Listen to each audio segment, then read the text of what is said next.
So in the current module, we spoke about call by value, aggregation, and composition. We have walked through many examples in complete details together with you. Hopefully that really helped your learning.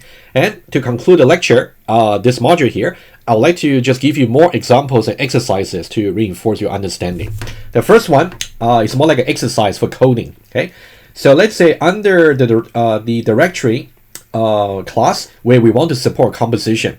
Not only that the copy constructor must be a deep copy as we discussed, but also the accessor method, you want to make sure, for example, the array of files you actually return has no sharing with the context objects, the current directory. So that's something you want to make sure. So if you review the diagram that we actually look at before, you want to make sure the files array that you actually return does not have any sharing with the existing one, right? You want to make sure there's no sharing with the same file. You want to create new file objects in the return array.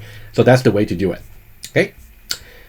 Okay, so you want to do this exercise over here. It's pretty easy, but of course you gotta put all the code into Eclipse first. That's intentional. I really want you to really reproduce all the examples that we spoke about this week and to really put it into Eclipse and play with the example yourself. That's really the best way for you to understand. All right, let's now go over two exercises, like examples for aggregation versus composition. And before we do that, let's just a reminder about the terminology, right? Container versus containee, and also summary about aggregation. Sharing is allowed, and also containees may exist independently without their containers, so you don't need to do any cascading destruction when you delete a container.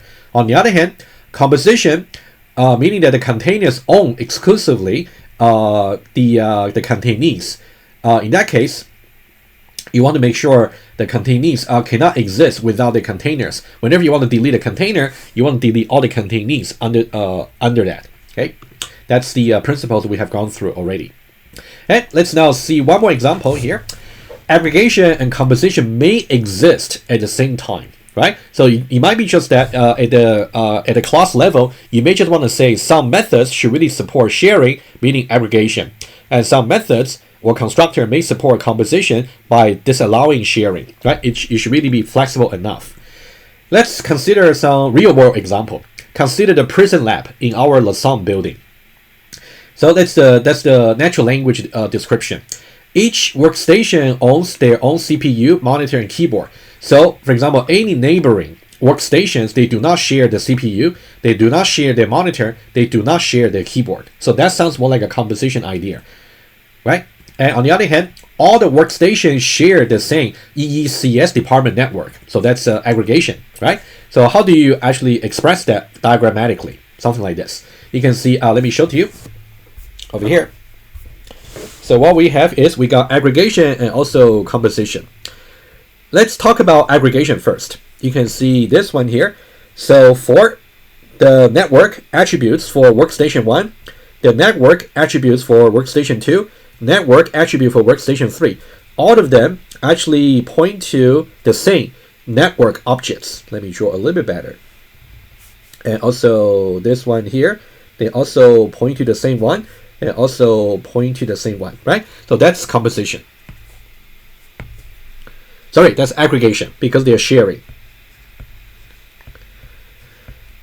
Okay, right? That's definitely sharing. On the other hand, each workstation got their own copy of, for example, the keyboard. You can see this keyboard here cannot be shared by another workstation because another workstation also got the exclusive copy of their keyboard, right? So that's the idea about composition. Okay, so that's about composition. And similarly for CPU and also monitor, so they are composition as well. Okay, so we got three instances of the composition. And you can think about if you were to turn this modeling solution, like a design, into Java, how would you do it? So this will be some extra exercise for you. Exercise. Declare Java classes and also attributes for implementing this design. which has a mix of aggregation and composition. Right, that's an exercise for you. All right, let's take a look at the second example I want to show you. That one is more like an exercise. So here's a problem. Let's read it together. Every published book has an author. Let's say a single author, just for simplicity. Every author may publish more than one book, right? That makes sense. And should the author field or attributes of a book be implemented as an aggregation or composition? That's a question. Okay. So you can imagine that you may have a class, Java class called book, and one of the attributes will be author. But now for that author, there should it be an aggregation or composition? Should that author field basically? So if you have two books, right? Should the author field be shared among the two books, or it should not be shared? In the case that it should not be shared, it will be composition, right? So why don't you pause the video and think about which way you should go? Assuming that you thought about it, okay, the answer is both might be possible, depending on the situation. Okay, let me show you exactly what I meant. Over here, okay, you'll also see the same diagram on your slides as well. So let's now talk about it. In the case of aggregation, right, so now we are talking about maybe two different books over here. This is one book. This is simply just another book. Both books may share the same author. We can think about this as more like a web-based scenario. So on a web page, every time, let's say you go to Amazon, if you actually click on the link of an author, it will link you to some record page for the author. So in that case, the same author is actually shared among all the books they actually published. So you can see the reference over here is more like a URL link. A little bit like that. And also, this will be another URL for the author. So in this case, you'll be hyperlinked author page, right? So you can think about that's the URL for the author page. So that's the case for aggregation. That's completely possible. On the other hand, if we are talking about the more conventional setting, composition might apply. For example, you got one physical copy of book over here. So this is a physical copy number one. This is just another physical copy, right? So in that case, we actually got, even though we got the same author over here, but they simply get stamped, or they simply got printed on different pages on the different books. So more precisely, let's think about this. So aggregation versus composition.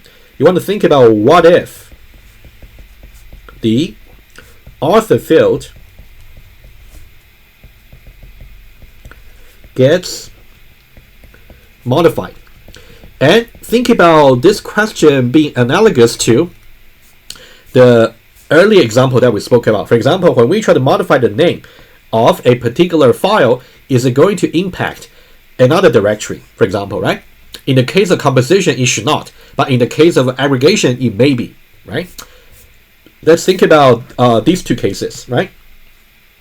Let's say in this case, if I simply modify, let's say the some year over here, maybe that's the I don't know, maybe some year information here from 1842 maybe into 1865, for example. If I modify that, you can see this change will be visible for this book and also this book because they share the same author record that's on the web, right?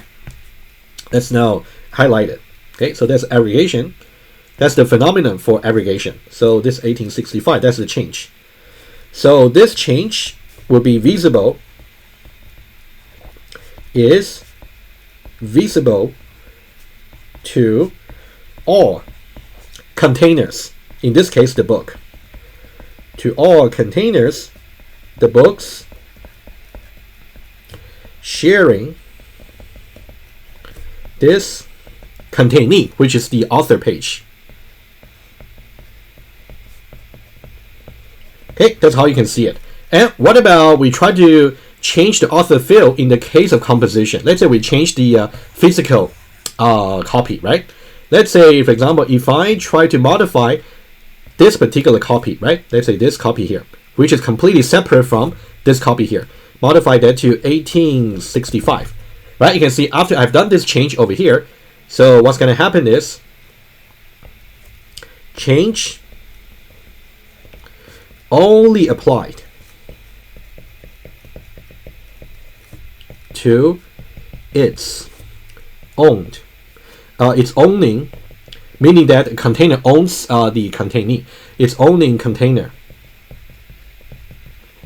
which is this particular physical copy. And on the other hand, you can see this this field over here is simply unchanged, right? It's important to notice that conceptually.